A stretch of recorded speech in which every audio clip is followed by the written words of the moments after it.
Introducción. 1. Las representaciones llamadas colectivas, definiéndolas en general sin profundizar, pueden reconocerse por los siguientes rasgos. Son comunes a los miembros de un grupo social dado. Se transmiten de generación en generación. Se imponen a los individuos, despertando en ellos, según los casos, sentimientos de respeto, de temor, de adoración, etc., por sus objetos. No dependen del individuo para existir, no porque impliquen un sujeto colectivo distinto de los individuos que componen el grupo social, sino porque se presentan bajo caracteres que no podrían explicarse por la sola consideración de los individuos como tales.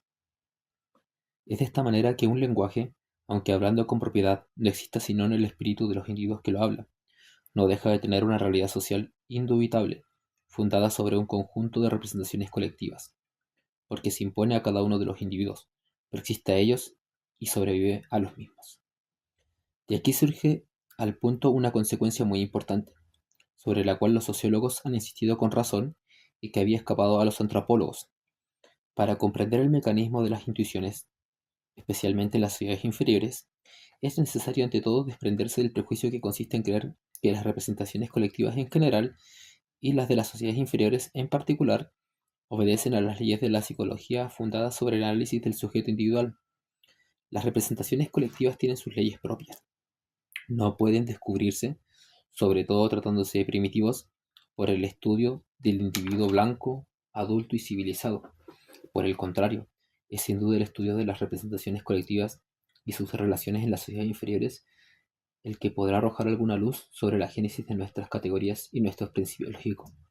Ya Durkheim y sus colaboradores han ofrecido algunos ejemplos de los que pueden obtenerse siguiendo este camino. Sin duda llevará a una teoría del conocimiento positiva y nueva, fundada sobre el método comparativo.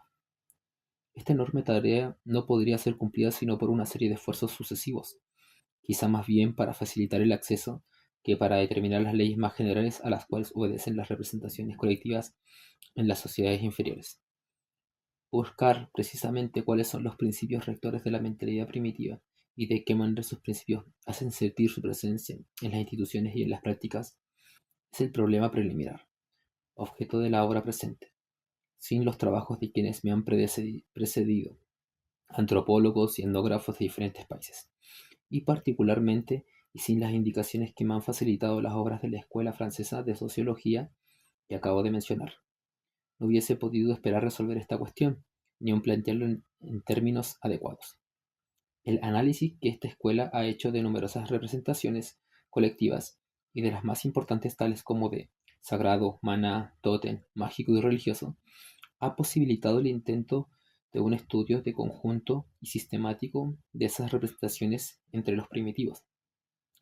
He podido, basándome sobre estos trabajos, señalar que el mecanismo mental de los primitivos no coincide con aquel cuya descripción nos es familiar en el hombre de nuestra sociedad. He creído aún poder determinar en qué consiste esta diferencia y establecer las leyes más generales que son propias de la mentalidad de los primitivos.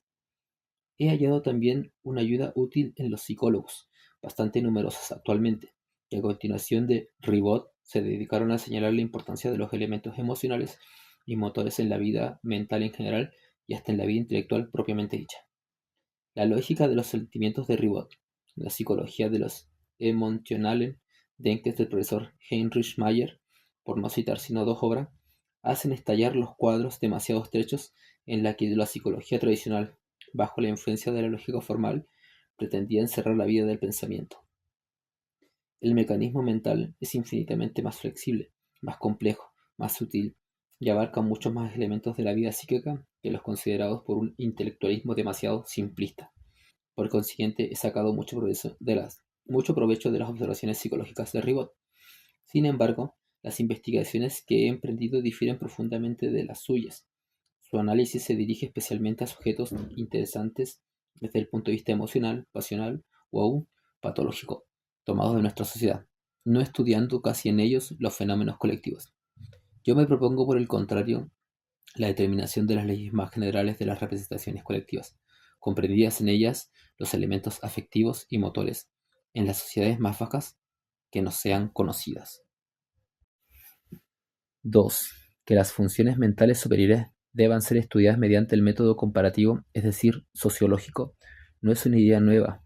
Augusto Comte ya lo había anunciado claramente en el Cours de Philosophie Positive. Dividía el estudio de esas funciones entre biología y la sociología. Su célebre fórmula: no es necesario definir la humanidad por el hombre, sino por el contrario, al hombre por la humanidad, quiere dar a entender que las más elevadas funciones mentales permanecen ininteligibles en tanto se estudia solamente al individuo. Para comprenderlas, hay que considerar el desarrollo de la especie. En la vida mental del hombre, todo lo que no equivale a una simple reacción del organismo a las excitaciones que recibe es necesariamente de naturaleza social. La idea era fecunda, pero no ha dado sus frutos de inmediato ni en el mismo Comte ni en sus sucesores más o menos directos. En Comte ha tropezado, por así decirlo, con el camino cerrado por una sociología que él quería poder construir en todas sus piezas, y que era en realidad una filosofía de la historia.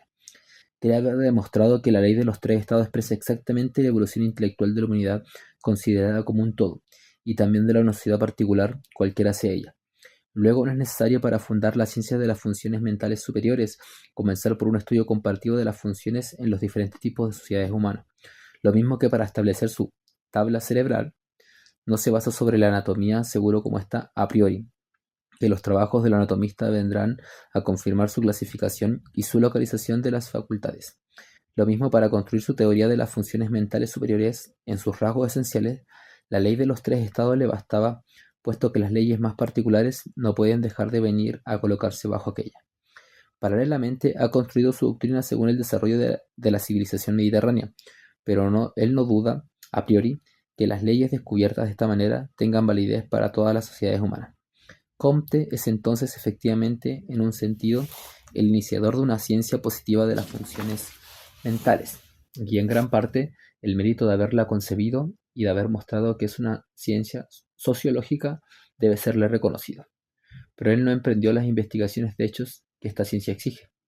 Tampoco lo sedujeron, y en el momento en que escribió su Politique Positive los condenó como inútiles.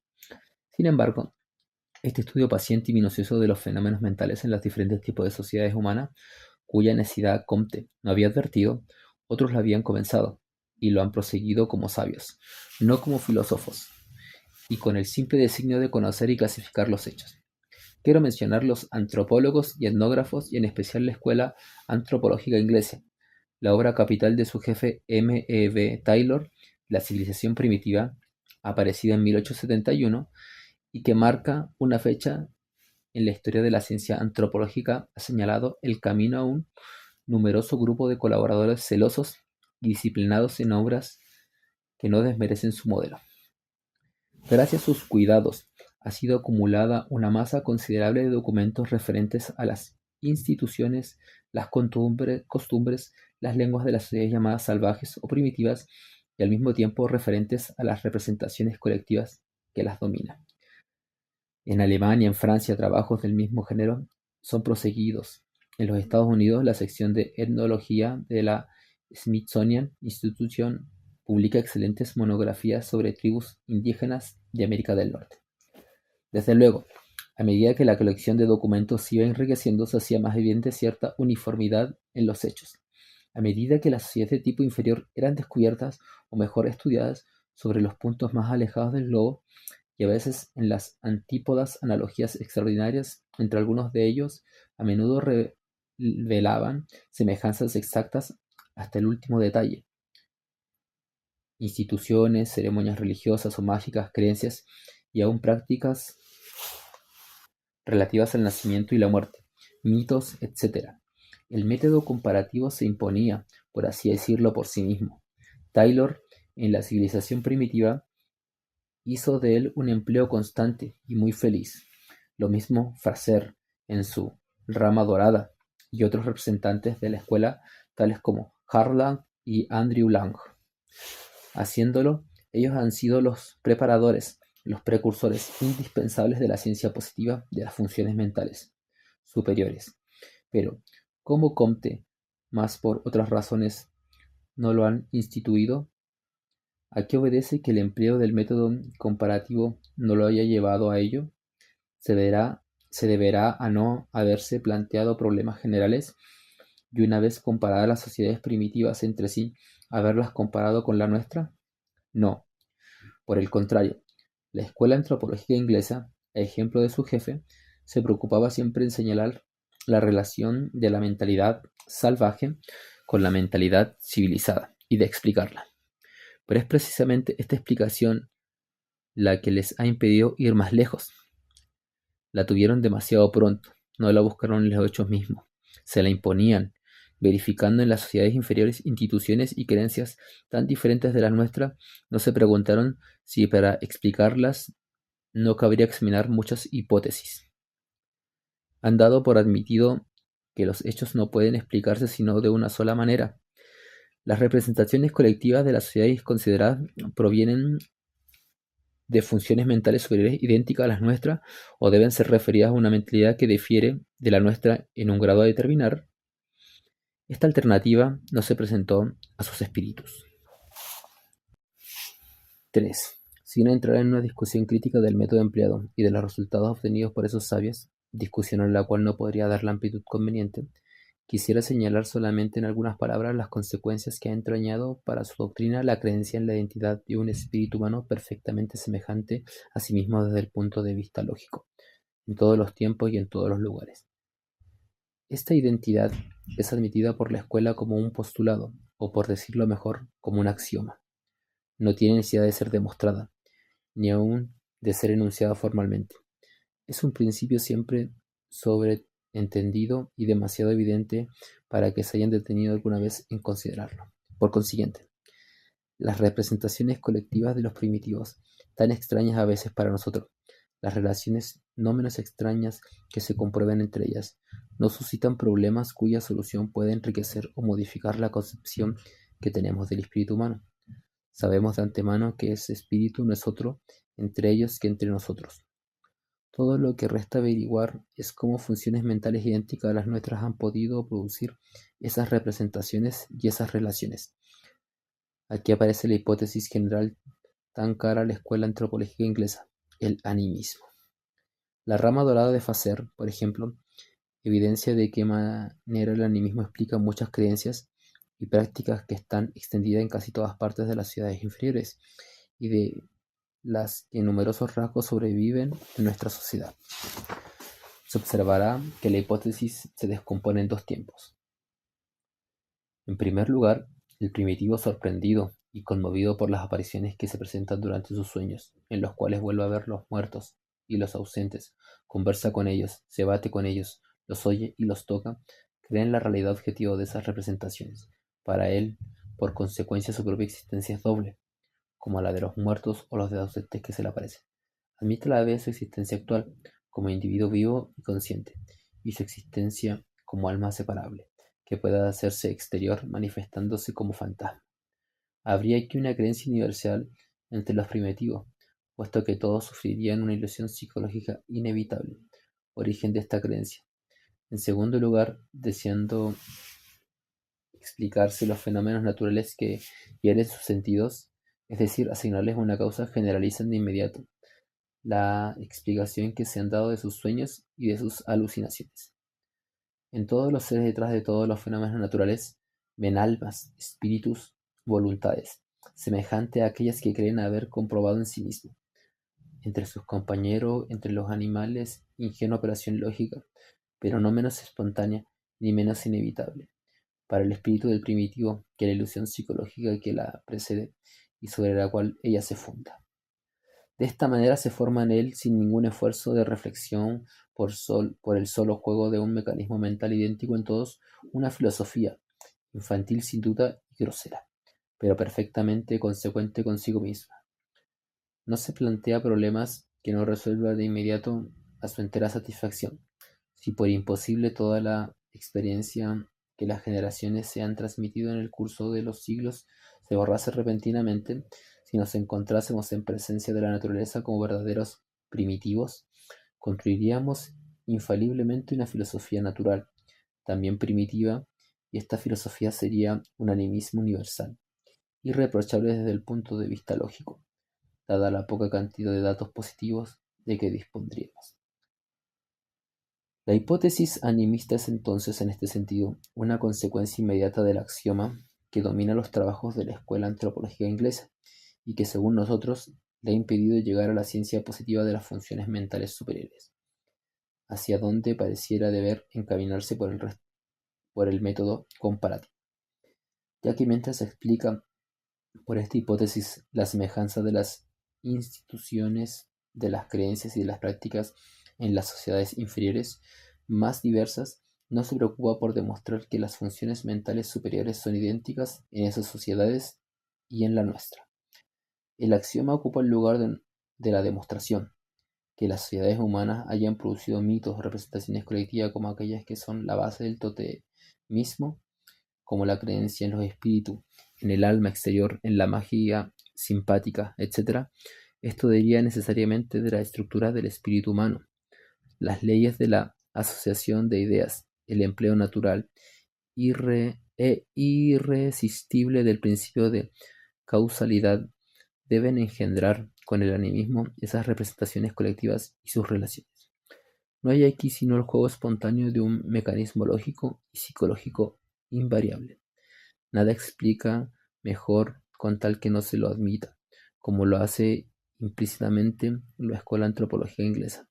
El hecho de que ese mecanismo no difiera en las sociedades inferiores de lo que es entre nosotros, es necesario admitirlo, es lo que trata de examinar, pero desde ya es evidente que, si este axioma fuese puesto en duda, el animismo, que se funda sobre él, sería alcanzado al mismo tiempo por la sospecha, y no podía en ningún caso servirle de prueba. No sería posible, en ningún caso, sin caer en un círculo vicioso, explicar la producción espontánea del animismo entre los primitivos por una determinada estructura mental y afirmar la existencia entre ellos de esta estructura mental apoyándose sobre la misma producción espontánea del animismo.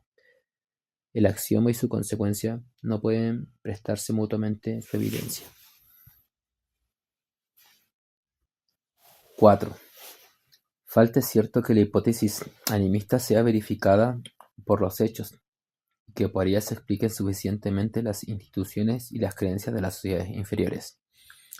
Es para lo que Taylor, Fraser, Andrew Lang y tantos otros representantes de la escuela han empleado tanto saber como talento. Es difícil imaginar, para quien no los ha leído, la extraordinaria abundancia de documentos que ellos aportan en apoyo de su tesis. Siempre en esta copiosa demostración es necesario distinguir dos puntos. El primero, que se puede considerar como aceptado, es la presencia de las mismas instituciones, creencias, prácticas, en gran número de sociedades muy alejadas las unas de la otra, pero de tipo análogo. Y aquí concluyen legítimamente la presencia de un mismo mecanismo mental, produciendo las mismas representaciones. Es muy claro que semejanzas de este género, tan frecuentes y tan precisas, no podrían ser fortuitas, pero la acumulación de los hechos, que es decisiva sobre este primer punto, no tiene el mismo valor cuando se trata de probar que esas representaciones tengan su origen común en la creencia en el animismo, en esta filosofía natural, espontánea, que sería como la primera reacción del espíritu humano a las solicitaciones de la experiencia. Sin duda, la explicación obtenida de esta manera de cada creencia o de cada práctica es generalmente plausible, y siempre puede imaginarse el juego del mecanismo mental que lo habría producido en el primitivo, pero no es nada más que plausible. Y la primera regla de un método prudente no es acaso el no tomar por demostrado lo que no es sino verosímil. Tantas experiencias han advertido a los sabios que lo verosímil raramente es lo verdadero. La reserva es igual sobre este punto entre los lingüistas y los físicos, en las ciencias llamadas morales como las ciencias naturales. ¿Tiene acaso el sociólogo menos razones para ser desconfiado? El lenguaje mismo de los antropólogos, la forma de sus demostraciones permiten ver bien que no van más allá de lo verosímil, y el número de hechos aportados nada agrega a la fuerza probatoria del razonamiento. Es casi universal la costumbre, en las sociedades inferiores, de destruir las armas de un muerto, sus vestimentas, los objetos de que se servía, su misma casa, a veces de inmolar sus esclavos y sus mujeres. ¿Cómo explicarlo? Esta costumbre, dice Fraser, puede haber nacido de la idea de que los muertos quieren a los vivos que los despoja. La idea de que las almas de los objetos de esta manera destruidos van a unirse en el país de las almas es menos simple y probablemente más reciente. Sin duda, esta costumbre puede haber nacido de esta manera, pero puede haber nacido de otra manera. La hipótesis de Fraser se apoya en lo que él formula expresamente un poco más adelante. En la evolución del pensamiento, como en el de la materia, lo más simple es anterior en el tiempo. Esto proviene fuera de toda duda del sistema de H. Spencer, pero no por ello es más cierto. Dudo que pueda ser demostrado en lo concerniente a la materia. En lo que respecta al pensamiento, lo que sabemos de los hechos tendría más bien a contradecirlo. Fraser parece confundir aquí simple con indiferenciado, pero veremos idiomas hablados en las sociedades menos avanzadas que conocemos, australianos, avipones, habitantes de las islas Andamán, fueguinos, etc., que presentan extrema complejidad. Son muchos menos simples, aunque muchos más primitivos que el inglés. Otro ejemplo sacado del mismo artículo de Fraser es una costumbre muy extendida en las regiones más diversas y de todos los tiempos: poner en la boca de un muerto, tanto sea granos como una moneda u oro. Fraser cita una cantidad considerable de documentos que lo confirman. Luego lo explica de esta manera: la costumbre original puede haber sido colocar alimento en la boca del muerto, mas luego lo habría sustituido un objeto precioso, moneda u otro, para permitir al muerto adquirir por sí mismo el alimento. La explicación es verosímil, pero en el caso en que nosotros podemos verificarla, es falsa. Esta costumbre, en efecto, existe en China desde tiempos inmemoriales, y de Groot nos da, según antiguos textos chinos, su verdadera razón. El oro y el jade son sustancias que duran indefinidamente.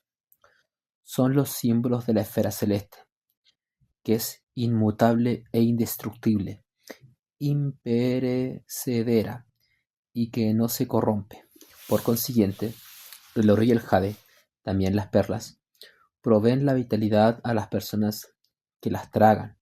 En otros términos, aumentan la intensidad de sus almas, Chen, que están como en el cielo, compuestas de la sustancia Yang. Protegen los muertos contra la corrupción y favorecen su retorno a la vida. Es necesario ir más lejos todavía. Los taoístas y los autores de obras de medicina afirman que cualquiera que engulla oro, jade o perlas no solamente prolonga su vida, sino también la existencia de su cuerpo después de la muerte, salvándolo de la putrefacción. La sola existencia de esta doctrina implica que en el espíritu de sus autores, los suyos que adquieren la inmortalidad engullendo tales sustancias continúan usando de su cuerpo después de la muerte y son transportados a la región de los inmortales, aún corporalmente. Esto arroja una nueva luz sobre la costumbre, común entre antiguos y modernos, de preservar los muertos de la corrupción, colocando las tres sustancias preciosas en su boca o en otro orificio. Era una tentativa para hacerlos en los suyos.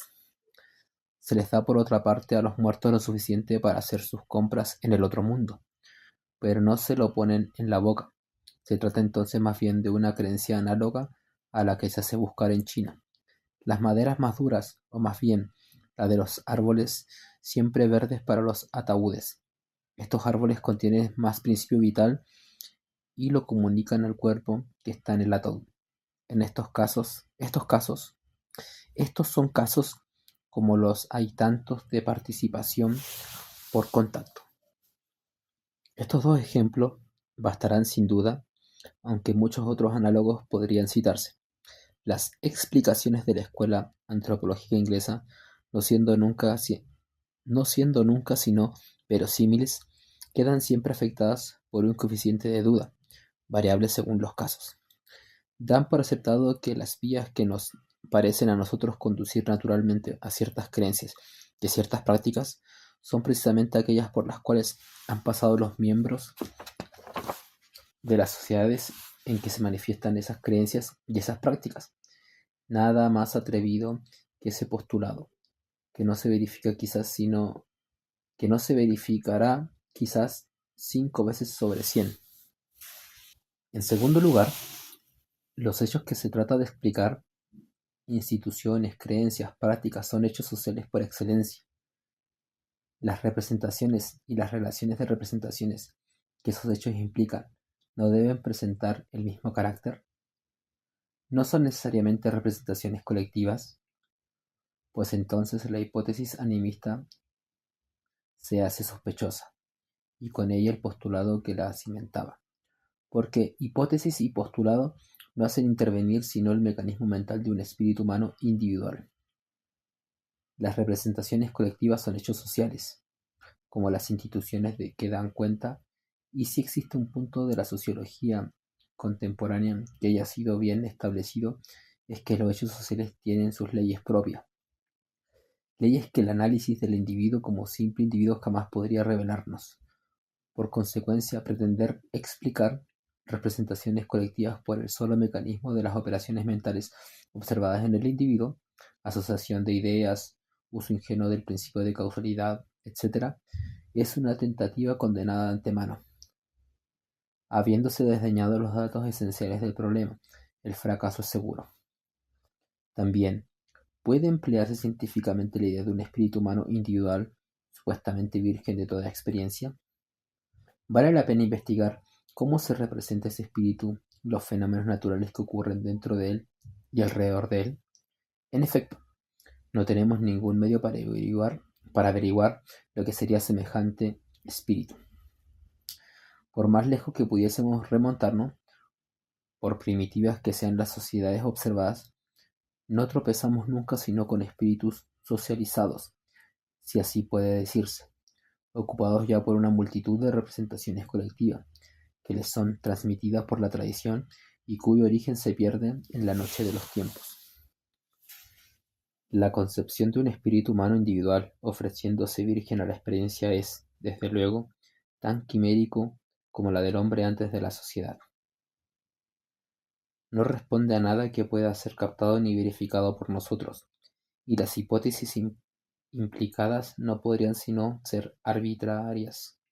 Pero si, por el contrario, partimos de las representaciones colectivas, como de lo que está dado, como de la realidad sobre la cual debe llevarse el análisis científicos, no tendremos sin duda explicaciones verosímiles y seductoras que oponer a las de la escuela antropológica inglesa.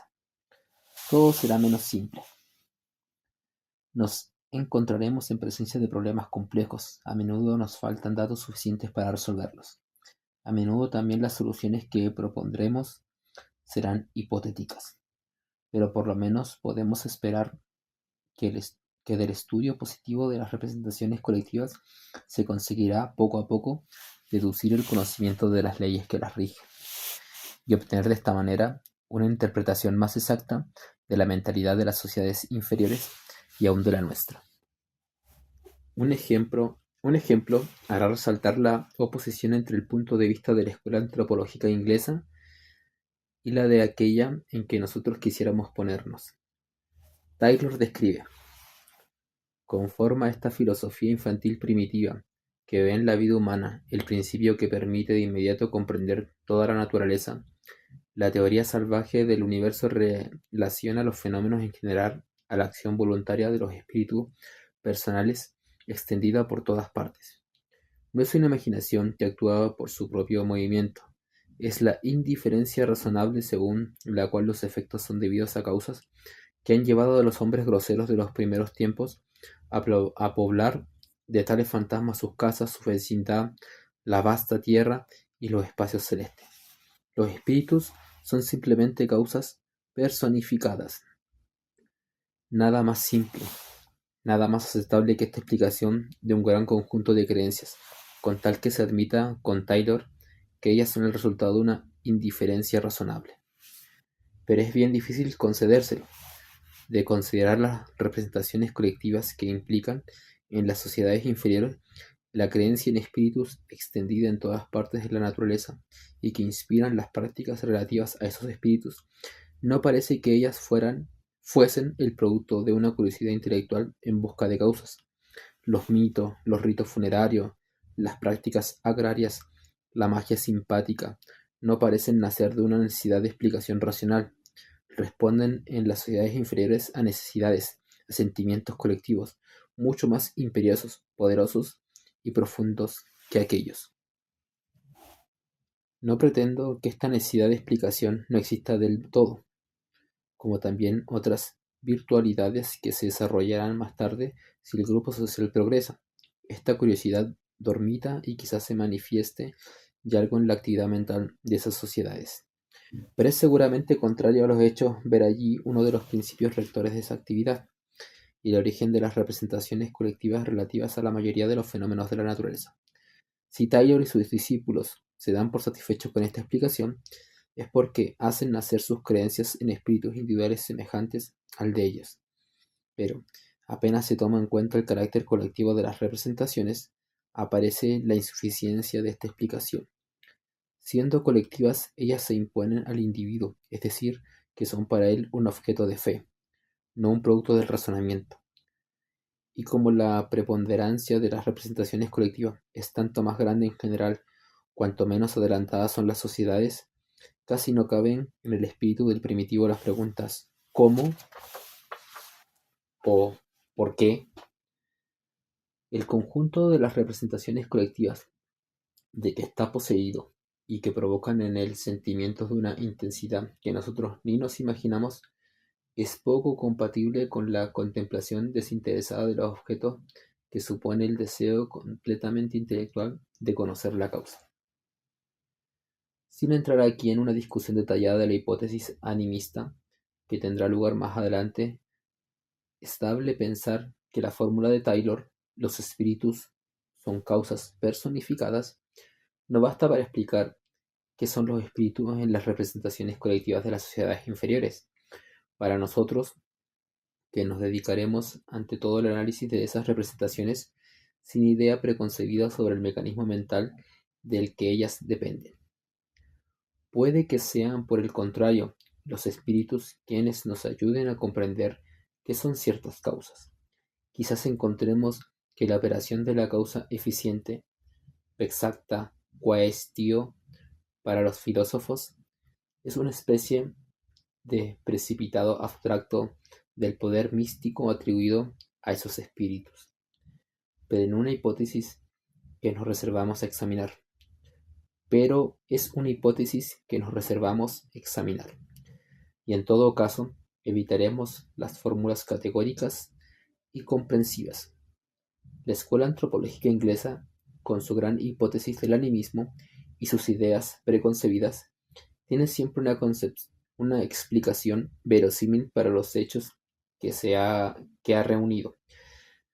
Si aparecen hechos nuevos, su hipótesis es lo suficientemente general y plástica para permitirle también explicarlos.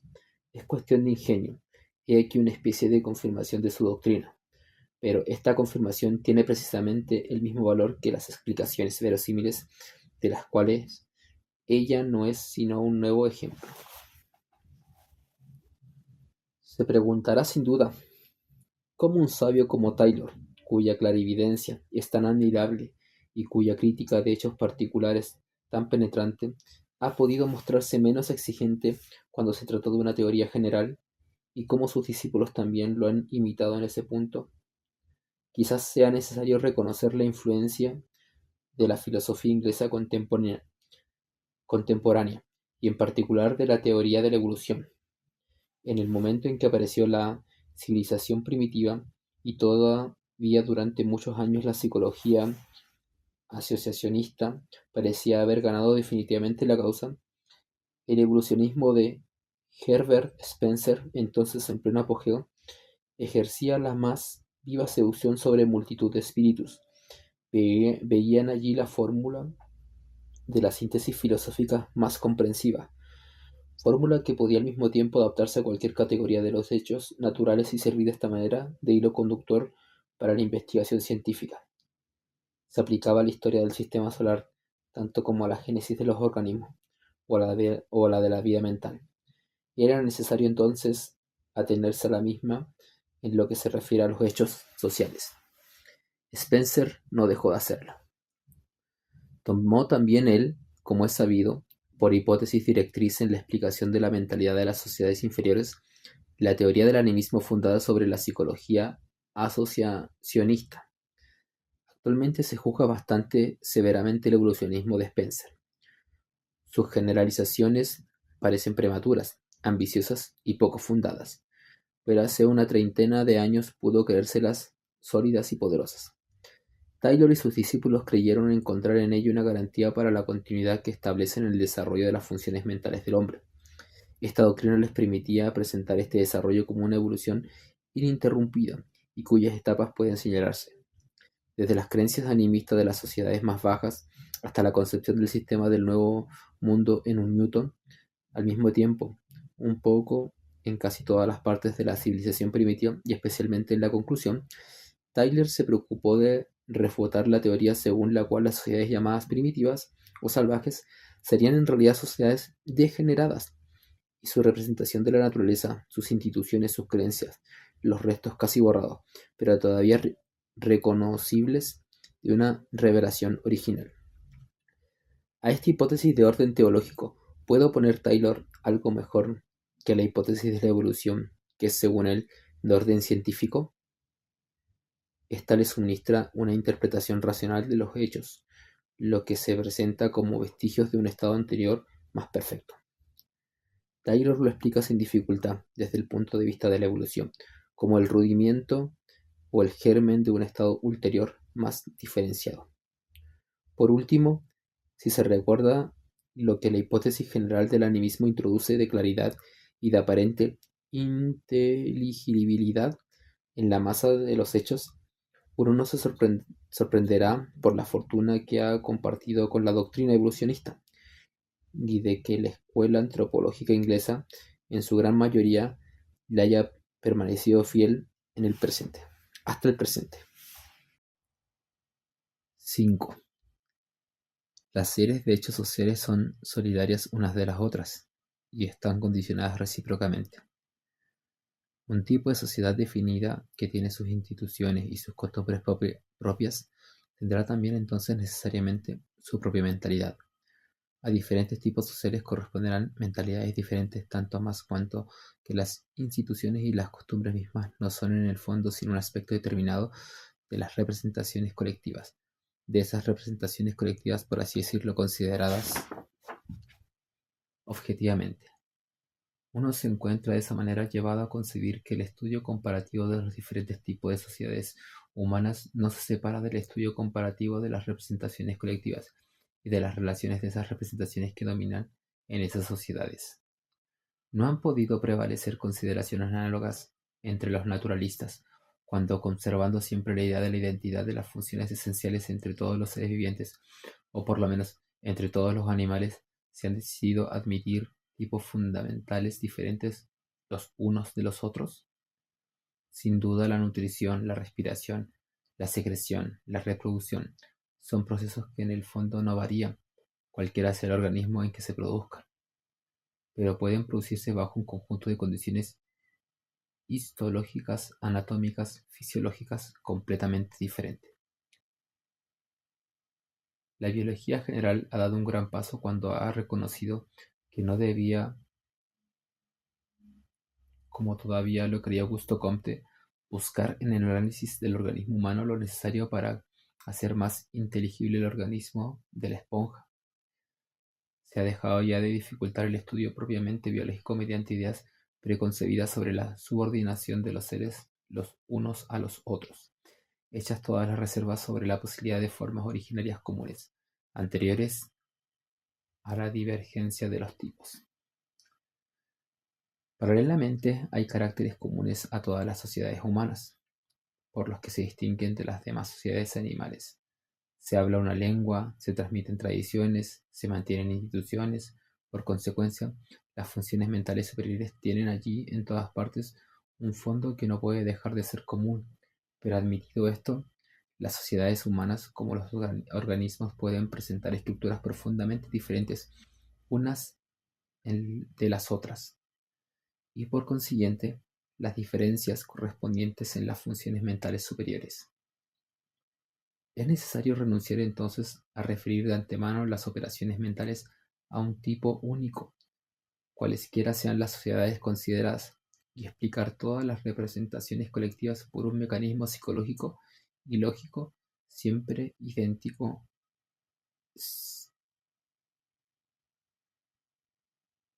Si admitimos que existen sociedades humanas que difieren entre sí por su estructura, como los animales invertebrados difieren de los vertebrados, el estudio comparado de los diversos tipos de mentalidad colectiva no es menos indispensable a la ciencia del hombre que la anatomía y la fisiología comparadas lo son a la biología.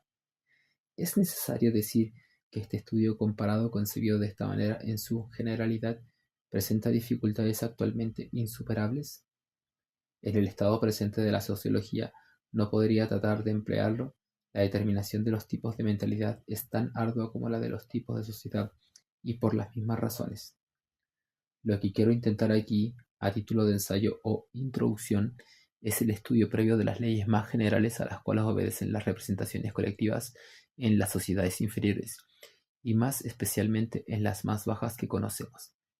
Me esforzaré por determinar si no un tipo, por lo menos un conjunto de caracteres comunes a un grupo de tipos vecinos unos de los otros, y definir de esta manera los rasgos esenciales de la mentalidad propia a las sociedades inferiores.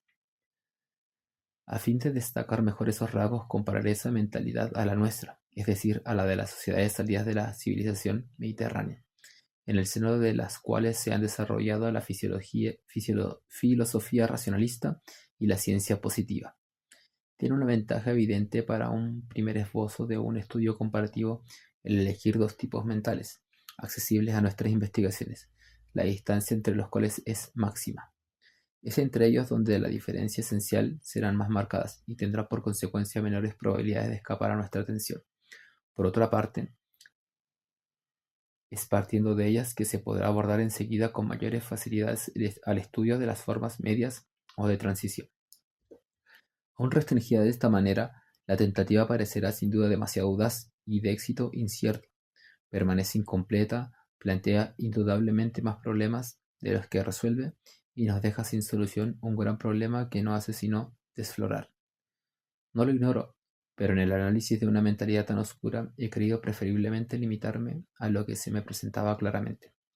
Por otra parte, en lo que concierne a la mentalidad propia de nuestra sociedad, que debe servirme simplemente de término de comparación, la considero suficientemente definida por los trabajos de los filósofos lógicos y psicólogos antiguos y modernos, sin prejuzgar acerca de lo que un análisis sociológico ulterior pueda modificar de los resultados por ellos obtenidos hasta el presente. El objeto específico de mis investigaciones consiste entonces en estudiar en las representaciones colectivas de las sociedades inferiores el mecanismo mental que regula sus movimientos.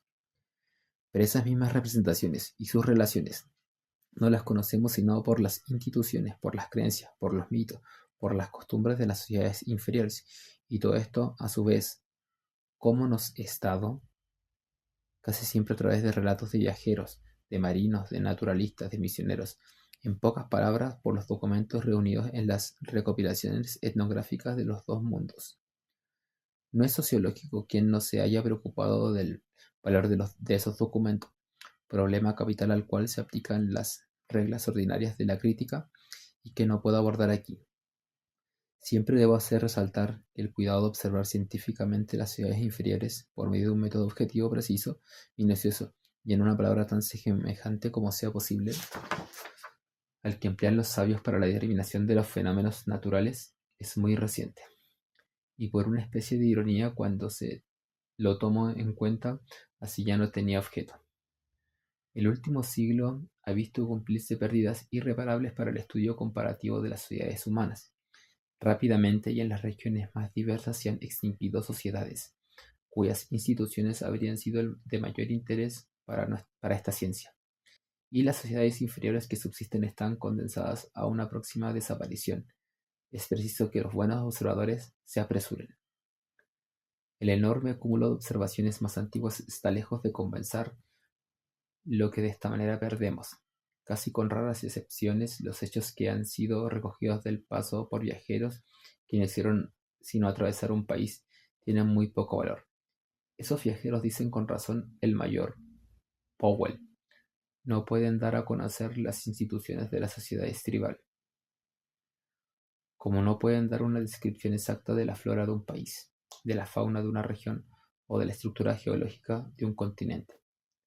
A menudo también quienes fueron los primeros en ver esas sociedades inferiores, aun cuando hayan permanecido largo tiempo, seguían preocupados por cosas muy distintas que el dar una relación precisa, exacta y tan completa como es posible de las instituciones y las costumbres que se les presentaban. Anotaban lo que les parecía más notable, lo más extraño, lo que más atraía su curiosidad. Lo escribían con mayor o menor felicidad, pero las observaciones recogidas de esta manera eran para ellos algo accesorio, sin llegar a ser jamás la razón principal de su estadía en esas sociedades. Por otra parte, no tenían ningún escrúpulo en interpretar los hechos al mismo tiempo que los describían. Hasta la misma idea de tal escrúpulo les era extraña. ¿Cómo dudarían que la mayoría de sus interpretaciones son otros tantos contrasentidos y que los primitivos y los salvajes ocultan con un celoso cuidado lo que tienen de más importante y de más sagrado en sus instituciones y en sus creencias?